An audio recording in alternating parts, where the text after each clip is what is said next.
Onipa se erade enye ne den. Onipa dasani a onyame abono se ne seso. Ne suban ene ne seso. Osi onyame enye ne den. Ewre fi niama bebre. Na yasan akọ erade ho. Na ye kopemmoa. But wosi wonim ne ehia ye nyina. Na ne ehia nyina nso ode amaye. Abode no nso wabo awie. Enya afei na wo san abebo asase foforo. Na enipa foforo kran so no wonam nipa mu na de beba. Eno nti nipa foforo no nso wabo awie.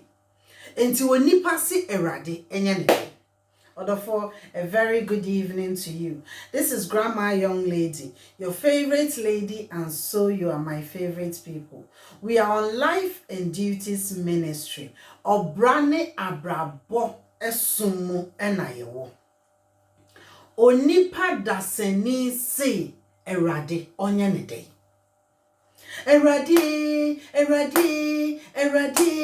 Erade. Ai wasina so ensiye se entie mu bebrebe na ayetie mu no odofo pacho midwumedie ni ye obra ene abrabo mesi obra ene abrabo ai edrumre bia abrabo mu nsem no enya afi na ye de esikyire ne wo efa ho ebia me no eniama bi mu no ye de esikyire ne wo fa ho enu ntie ma eniama bi fa amase e wo mabrabom na me mehu yidie na mati die na mafamu yidie me fa esikyire ne wo mfa ho ma na de ye practicals no me ma 24 hours fasting and prayers na wo mfa nye na wo ye wie nso na anye yi a na akoye te se de akwankyera amede ma wo no amfa onipa se onyame onye ne den onipa dasani na onyame bo no se ne suban ene ne seso obobi tuntum obobi kokọ obobi fufuo na se de obo ye nyina nso no na onima asase a obi a te so enu nti wo no se asase we tuntum ena egino asase we fufuo ena egino asase we kokọ ena egino na nso ni nyina mu no oboye nyina se suban ene ne seso na chese yen no ye nyame emu enepa ye nyame abodie senia wo boy yen biara sede honam wetie se ye tuntum se ye fufuo se ye kokọ nyame a wote suru nim se waye yeye na onipa nyame bo no tuntum esi tuntum we no wompe bio e wo se wodi nku ano odin ese sa tuntum no. Now God is able to create our skin in a very special way, say. And fa woni mfie dodo a ye de be say tuntum no. Se nya adwen sakra se ye mfa nko ni nka biwa tuntum ne be san aba. Onipa si erade enye ne den. Oboye nyina se ni suban ene ne seso. Onyanyi mu na emom no asase bia kura wo aduane a udua so a eyeye sana asase bia nsusu wo honam a eje saa asase no ye ba broche se ni nim se awo gidigidi no ne yate awo ba ni nim se awo sei enene wa ha odofo hwe abrofo honam se senka wo mu so fra bibimam a anka wo mu honam no ebedi da bia omu behunu se honam na sei eya yemfa abrofo a omu wo ye bibimam entutu wo mu ewa ha ho wo hu se de omu honam no adodo na akusa hu na abehu so ye broni na nso se wodi ni nua wo free ha amunum eba betoto no ho a wo behu se difference no so wonipa se rade nya ne den wonipa ne bo mpa ye se rade nyi ne bo afo ma no na boafo no nyame yi ama ne dada enti na nya mpa ye no kra wo bo nti ena ne boafo no ebeba na so ne boafo bo ani wiye no wonu momo so oboa se sa aboafo no enhye ase na ye wia na ye si nyame onye ye den onipa si nyame enye ne den onipa da sani na osi so asoodin emrentu asem atritru asem na wode na brabo ebegru atopre enye se mpanimfo ni fie tunefo na nso mufo ani wa obefa na wo wie na nsohwe ebeto no otu ni wie a wa hwehwe mpanimfo ewo fie wo fa na brabo antimi ensi ni yi ofa bia nanim o hare abusua pani bia wadi mfie adue wotwe ne adue kono enso oda so ye krakra ekọ efuom na wabone bayi na onipa se Erade onye ne de enye ye nipa ana sebe ye drum pempenso bia na ye bompa edin ene Erade mama wo Erade mama wo Erade mami kunu Erade mami yere Erade mami kunu Erade mami ba Erade mami yere ni abosa mpa ye we nyina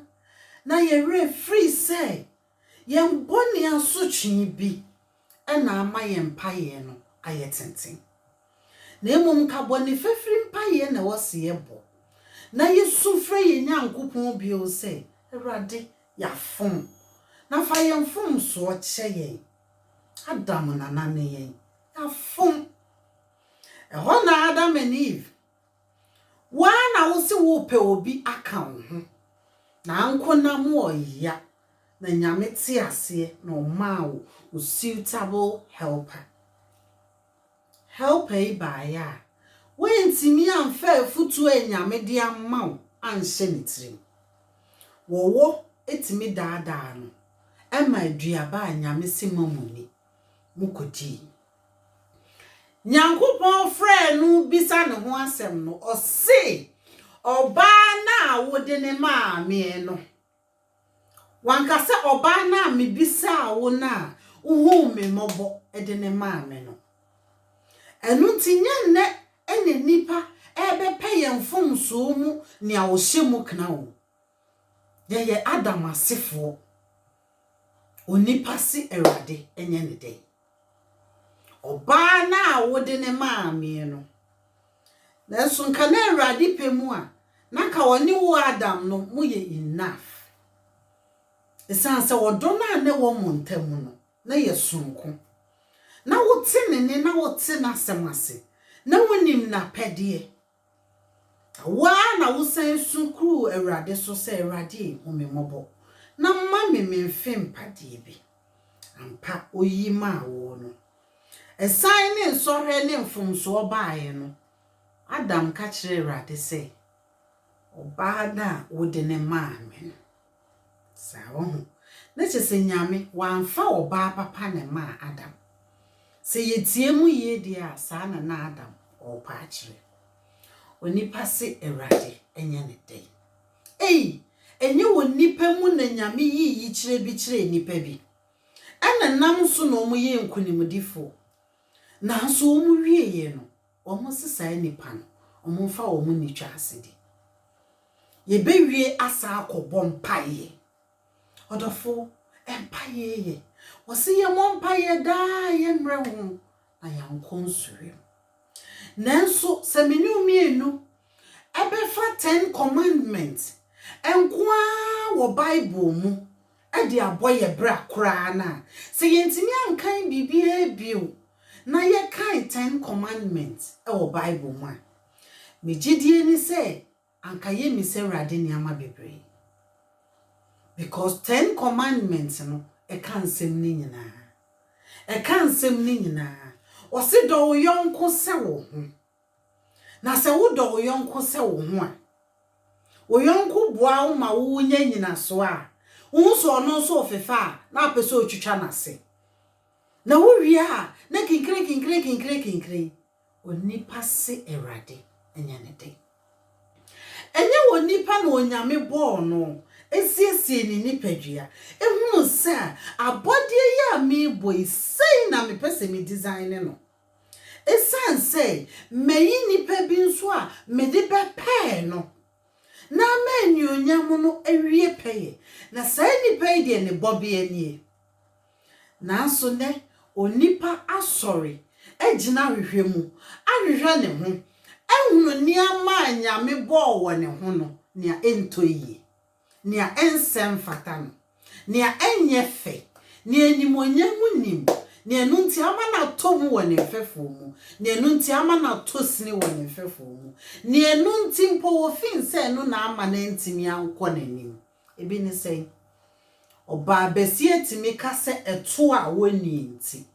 ena wonya aware na wahwehwe ne ho asan hunu se ne nufu susu adodo enti eno nsusu nti enso nyamedin animonyam na wahwehwe na brofo hwene na yeye bibifo ye hye ye ne hunu ye eno nti ye wo akwala na ye twetwe abofra ne hwene sede ne hwene be ye fe ne akase wo hwene die etise obroni hwene ene obroni sori kotue sika mpempem edi kotwetwa ne hwene ne ho se ewa dodo eso dodo odofo onipa se erade nye ne den ube wumemunum ensia enwotwe semidie na wasuro se honam no ebesesa na wasuro se woyefunu ebeye kese na wasuro se wankasa nso mu betimi ayedu na nufo no nso entimi nsisi ho se kane no na emumu pese wo san yet se kane no ebra na woni 20 years no se de na woni pedua ni ginagina kama na abubom kama no awo na ma wo ya petepete enu ntu pese wo sai gina yie onipa si erade nye ne den honam we ya adako ye de kwose fam ma na pray sa honam yi na ye som no ebo sa honam yi ho ka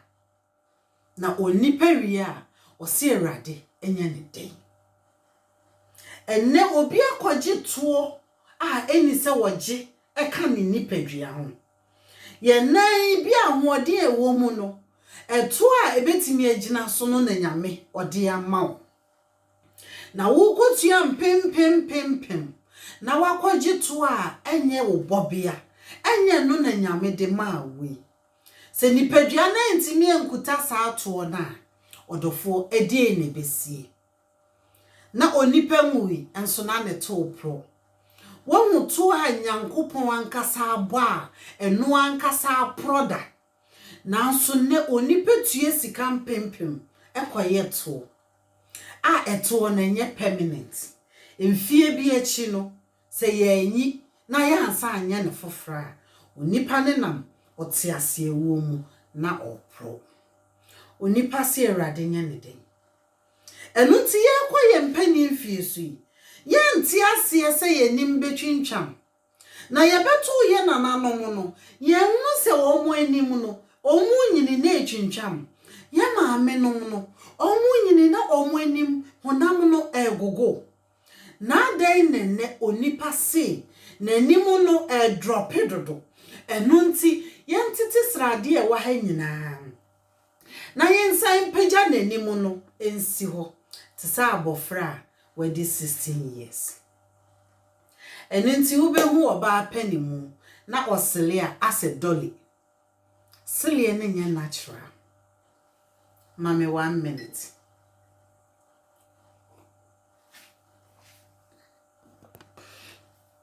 sele ne nya natural enenti wo sere enso ye hu sele ni ye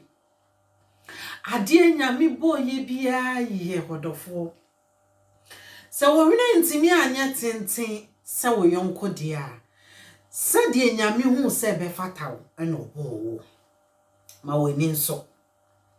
se wo to ntimi anya akese se wo afo a me paacho nyame wo mfie bia wode ubedie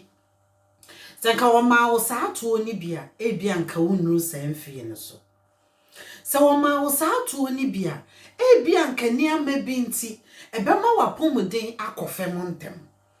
eno so nkyere se wo to enye dabi me de hye wadwene mu se wo bobia bia nyame bo wo no nyame nim senti a obo sa na o se ori abode no ohunu se eye onu nyame ne je ne hutum se ade amaye eye ese efata enyonyam wu wa ye satisfied with na body a boy onipa si Awurade enye ne day do yonko se wo hu wo se wuntumi ye na dan ne mpai tintin edie bio na Awurade nyama wa ma simple rules simple commandments se wo pese asase we so weni kemu a enye wo nko a na obo wo enu ti do yonko se wo hu edin ma wo edin na den na ne wo sa bo mpae koridi 10 commandments wo wi a wo de wo pa Bible no ba bi aka bi enredi bio fe no nko a bo wo bra wasi ema weni mre wo yonko ani brenye na so wonwi a woni ne ti asori fie wonwi a wo wa adom a wo woni bi odofo weni bre no na wonwi a na wo sa akobɔ mpaye Awurade ti soro a na wo hye ye se a na nkonfo wo mo se menye won dan ne moyi nyina medi amamo Adam ka se ba kwa anko na moya enu nti medi Eve e ka ne ho mi wie ye no no opese wo se bu manim ti ase me na ma mo oba na dwunu modo ama no enu nti na oba no de na ba be hwe ase onipa se Awurade enye ne den odofo eni ewu e wo Bible mu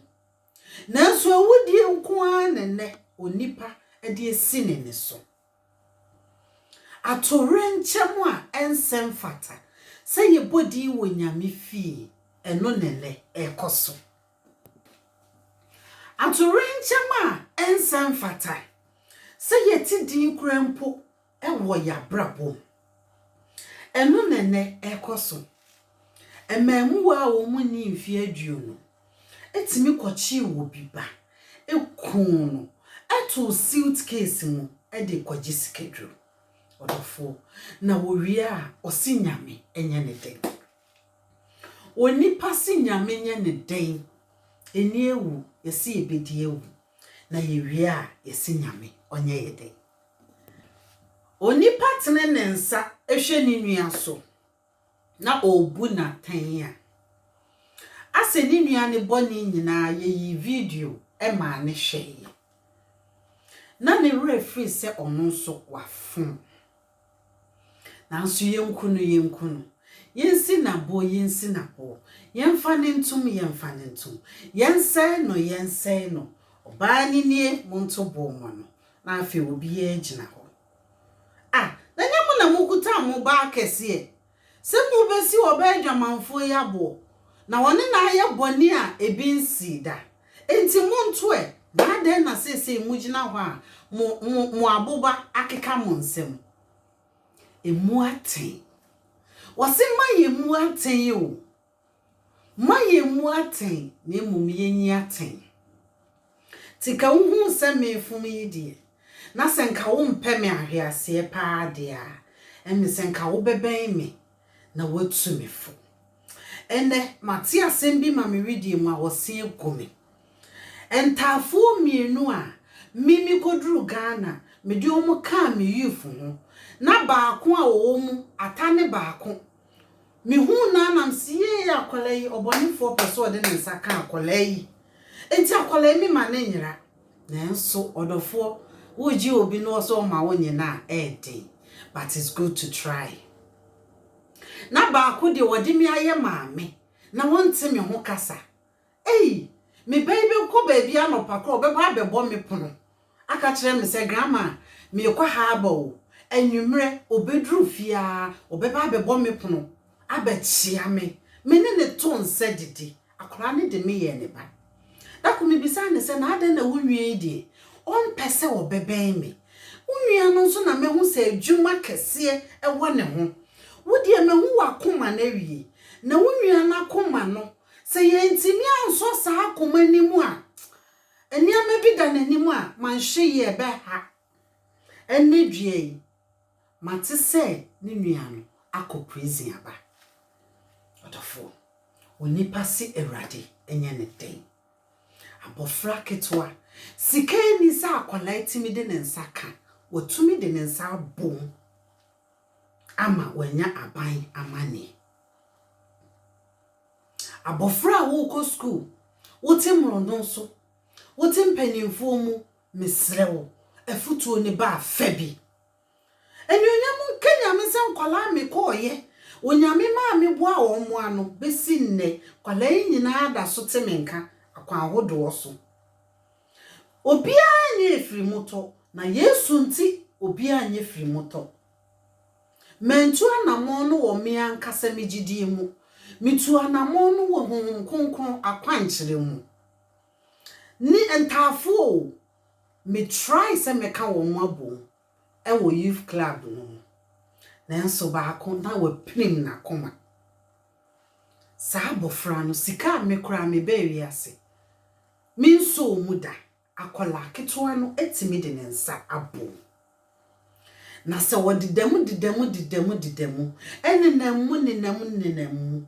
na se nyame amfa ne nsa anka no wanya mpanimfo akuku da mabi ansa anche na antena se anka nsempo bi anto ne tirima sa abofra sen na wiye beye ebewie na ewie a wasan yakobo abayi na wako prayer camp ahodo e wo Ghana ne amahodo so nanso change no ejina na koma mu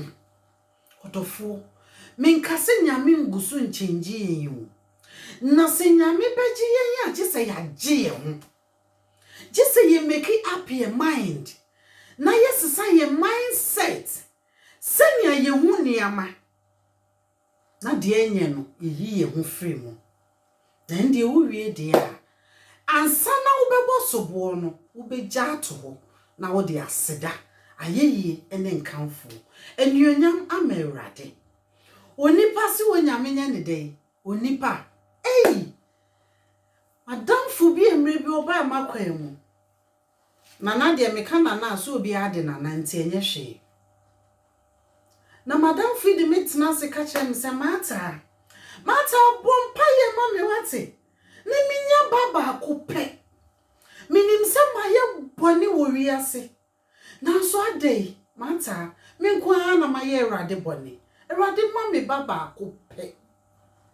am se nana onyame betimi ama obi o na emu gye se wo sesa ne ama bi osimata ne ama be anam se ensan a wonumi na na gye se wigyae na afen so da bi ohon so a menumi enu de yefunu beto ni aye fasting na ne hu anika na meka no aka chem say me da fa ngosesem ko ya ka asema o se fasting sese madam fu ya anya ni woyinyin sen maako nkono so ne ma yensia wa ka sa a kire me nsina na ye nka ne sa o emfa wo ho ntoto wo yonkono na ebia wo no wa bone mpaye bi ma nyame de ne mfom so a kire no sansu bia ne nyame ma ne maduo no eno nti emfa wo ho ntoto no odofo mini entimi de metena se bo me nkomo ka kyem se mata akola ketu amisi so mabo adwaman sa na mi yin segu de ni se meye na meye mata mi firi wo ye brobro mu me nkoma ya me ma mi ni die me ma mi ni se adwaman na me bo onu anim se mi ni adwuma bia wo kromu ada me sole koye aso da meba na me maame man fa aduane ama no otekwan ya no se na ne de wan fa hwe ama onipa se Ewurade nye ne den dofo de yenam bia e de mayen no aya ye mpegya ye ni hwe Ewurade o amese nana gise wo jai sa ne ama we nyina na me yonkui osi ni kunu chiti onu so be chiti ese nana enu susu mwa o na obi a wo pa ade afri nyame ho ukunu kwatwe mpena unso be twempena nana na ne beda na ade ya wo pe won saka wo sentimata ni nyina agi se mijai ene eba na nka na ye yawo ena na wo de kasa enyunya mun kanya me se ansana me yonko no wotu anamon afiri krodua we mu na nyankopon ahye ne nimonyam ne ba ne me ba Daniel ne free pepepepepepe nyame ma ne bi onipa se Awurade nya ne dey ye boni mu kura Awurade hyirayen ye numi mu Awurade hyirayen dan de David kwan be so ne Awurade amfa enhyira no Awurade hwe yakoma otofo empempenso bia a wedura wo bompa ye gidigidi no satena se ne bisa wo ho se ehene na wodi fo na kwan be so na wonam a wodi fo die no ebetu yie esan se wo pese wonya nyame animu adon na se wo ye ne saade a odonfo yi wo ye mobrohofo na se wonye mobrohofo a anka me ne wan se me so me ne wo ye tu Awurade ho adwum na ye di Awurade ho adanse onipa se Awurade nya ne den Awurade ma ye di ye nyina o ma ye wodo ya dane no wotan o ma ye nkabomu ya titim Awurade ma ya setena pa ya sori afira konwa no so ya komenti o twen ya ye ni enti ebufuo bi ehye ye munti kunsum bi eti ye munti ye ni afoforo ntamu a enwo nti ye hu ye nhira na ye san ho nipa bi wo ho Awurade bo won se omo nhira odofo enti se wo hia sa nipa no na ne ho ye wahi a wahwere wo nhira onipa bi wo ho Awurade de ne ba wakwan mu se wo mebie kwan bi ma wo enu ti sa nipa no so fi se won nam wani so ha wadwene a obekọ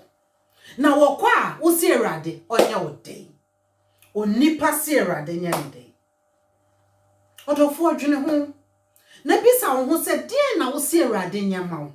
na de Awurade se wo nsoso ye no wa ya na onipa se Awurade enya ne den. This is Grandma Young Lady, your favorite lady, and so you are my favorite people. Life and duties ena ye de brewe ahane obrane abrabo emunsem ena ye de abrewe ya pa ho ntoma eno nti udwale wi a fantoma pa no hye na bi se Awurade se ede na wo se wo ye ma no se wo hunu ni a obeya ma Awurade a Awurade de a obeya ma wo eda ho twen enya afi no wo obeye eda ho waye na wani efra esan se wo hu ade efa wo bu n'anichi waso esi woti asem wo eda na obu afu o ade ai na wapegu na wapeti egu eye wahi asumesi na etufi wono wase de ai asumesi asemi anso na wanti esuso de na ye nya nko onipa se Awurade enye ne de ai onipa osi Awurade enye ne den ena me beka bi ma Awurade nyame hia obi te se me ama mabisa won sem a etise na mabisa me anso me ho se Awurade se enye ne den na me anso edin na wo se meye ede ma Awurade ye besi ha na ya chiawo na ne nyame de soma ayen ena ye de abrawi obrani abraboni eno nti misrew share video yi fama onua na nanimra ne ho so wai na ye ntimi nkeka ye homum odokwan so asomdwe mu asetena pemu nyame mebo ade bio de ehia nyina wabo amaye ejina yenye so se ye behwehwe no kre na ye di ekire na ye hu se ne wo se ye fa adepa biara nyame ode amaye na mewie se di de oya abrewa na osan ya baba no it's me time ene yankwe Grandma Young Lady, Grandma Young Lady, I am beautiful, Macamo, and it's bye for now.